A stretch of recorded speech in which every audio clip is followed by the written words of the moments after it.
Olá, amigos e amigas do saber. Tá a fim de ir no cinema ver a nova obra de Christopher Nolan, um dos diretores mais importantes do cinema contemporâneo?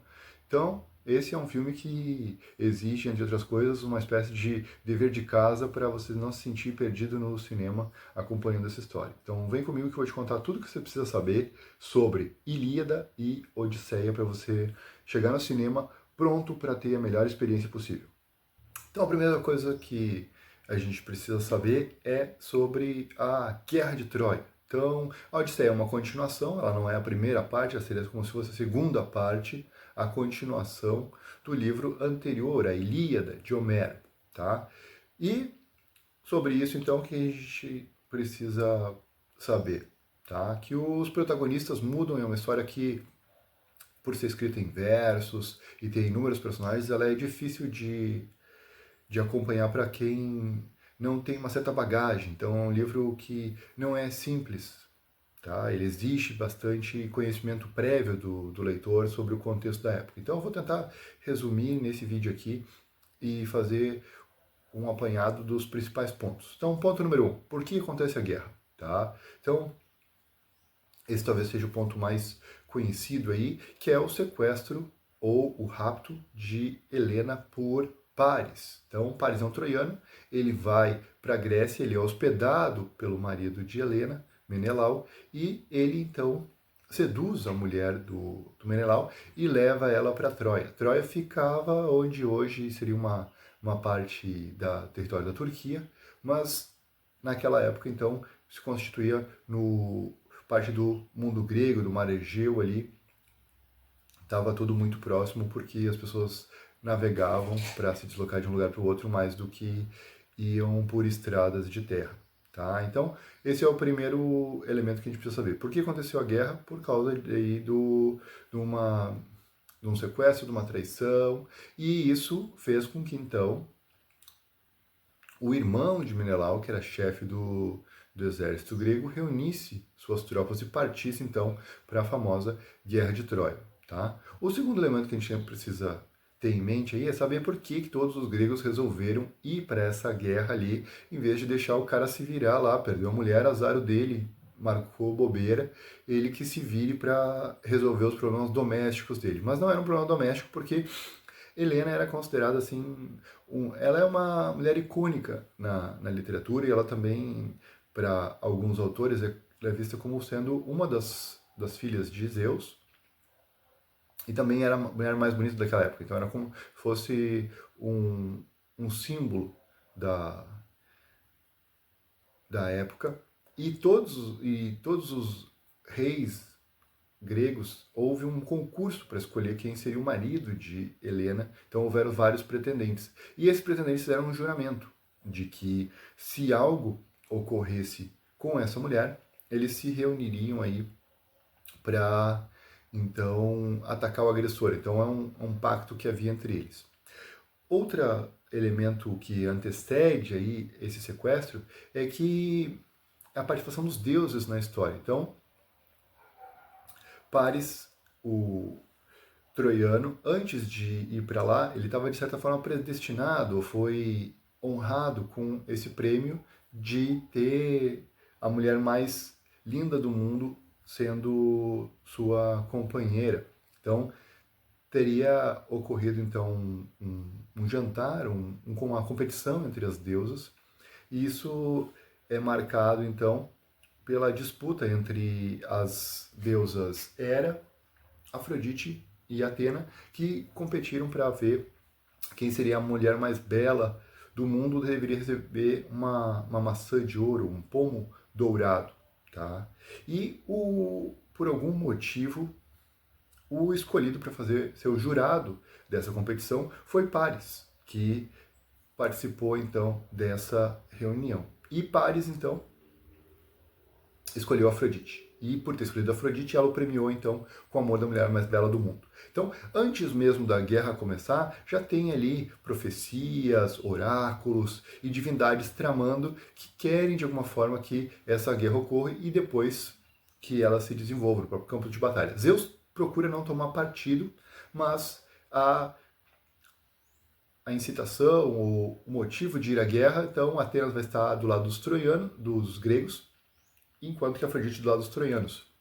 E assim por diante. Apolo também vai estar mais do lado dos troianos, enquanto que Hera mais do lado dos gregos. Lembrando que os gregos aí eram divididos em várias tribos e a gente que chama eles de gregos. Então, na própria obra original ali não é usado muito esse termo, ele é um termo mais posterior. Então já sabemos aí, então, que tem uma guerra e que essa guerra ela dura muito tempo. Então o livro número 1 é a Ilíada, que está aqui em cima. Esse livro, então, ele já começa quando a guerra está ocorrendo aí há 10 anos. Então, provavelmente não era uma guerra franca ou uma guerra onde houvesse batalha todo dia, mas é o cerco. Troia, então, é uma cidade com muros bastante fortificados e eles não conseguiram transpor esses muros aí ao longo dos 10 anos de batalha.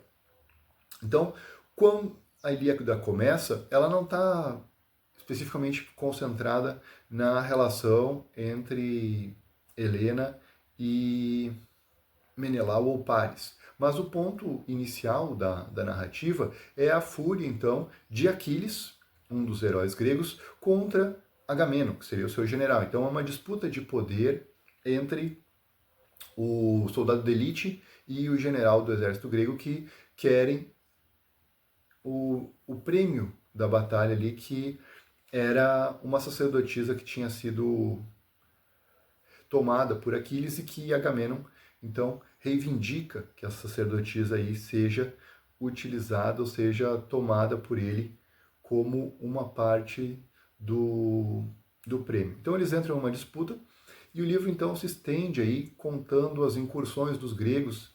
Tem um momento icônico lá da batalha em que eles propõem aí que a guerra seja encerrada através de uma disputa entre Paris e Menelau, e Paris perde a batalha contra Menelau e ele foge. Então, Paris, que inicialmente pode ser visto aí como um grande pretendente, como um homem nobre, ele acaba então não cumprindo com a promessa e fugindo. E a guerra então ela vai ter inúmeros episódios, sendo um dos mais marcantes depois então a batalha aí entre Heitor, que seria o irmão de Paris, e Aquiles. Aquiles, então, ele vence essa batalha aí e ele acaba levando o corpo de Heitor para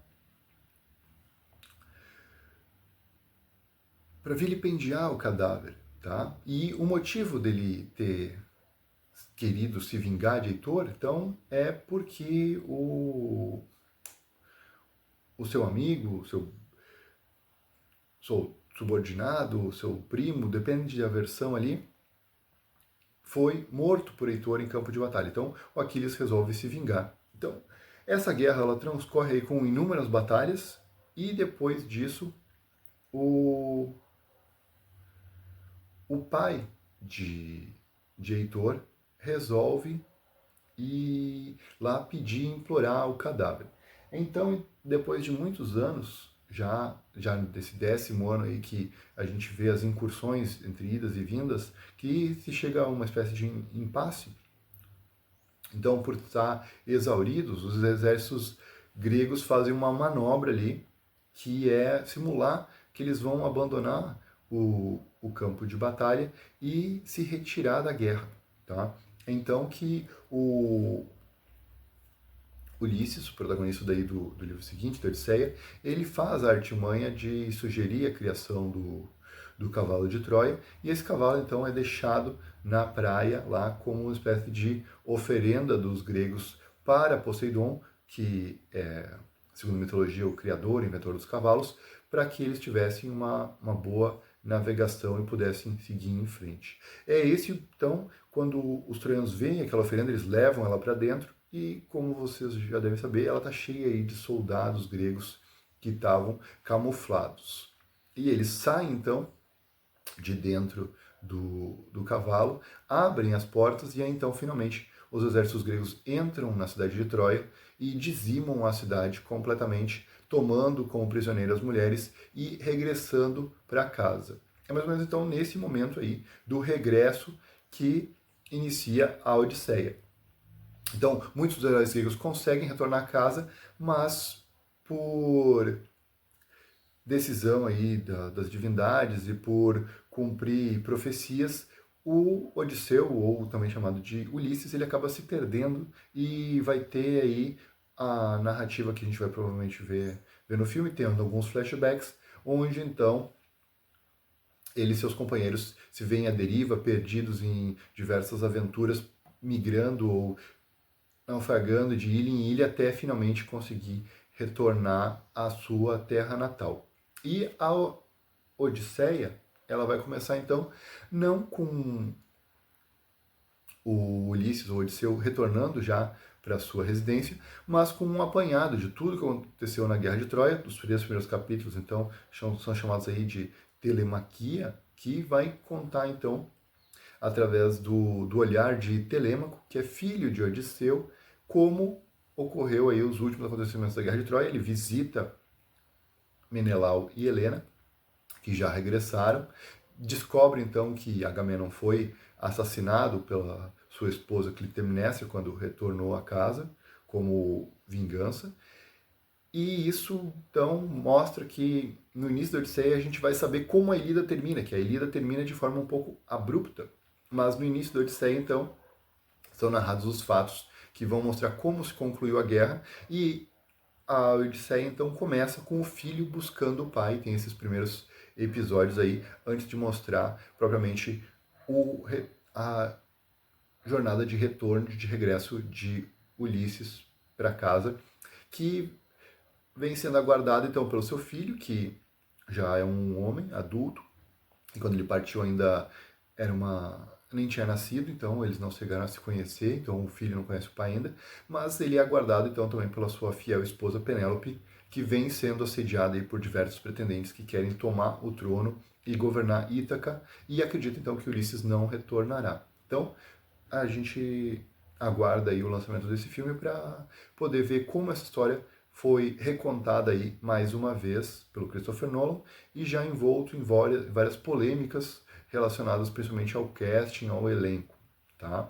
Então depois do filme eu vou gravar um outro vídeo falando aí sobre as minhas impressões dessa adaptação da obra, tá certo? Então eu espero que com esse vídeo eu tenha ajudado vocês aí a contextualizar um pouco a história e preparar todos para que tenham uma melhor experiência no cinema. E nada substitui aí a leitura das obras originais, mas eu considero que até o lançamento do filme, ler os dois livros não é o que todos irão conseguir fazer, tá certo? Então, nos vemos em breve.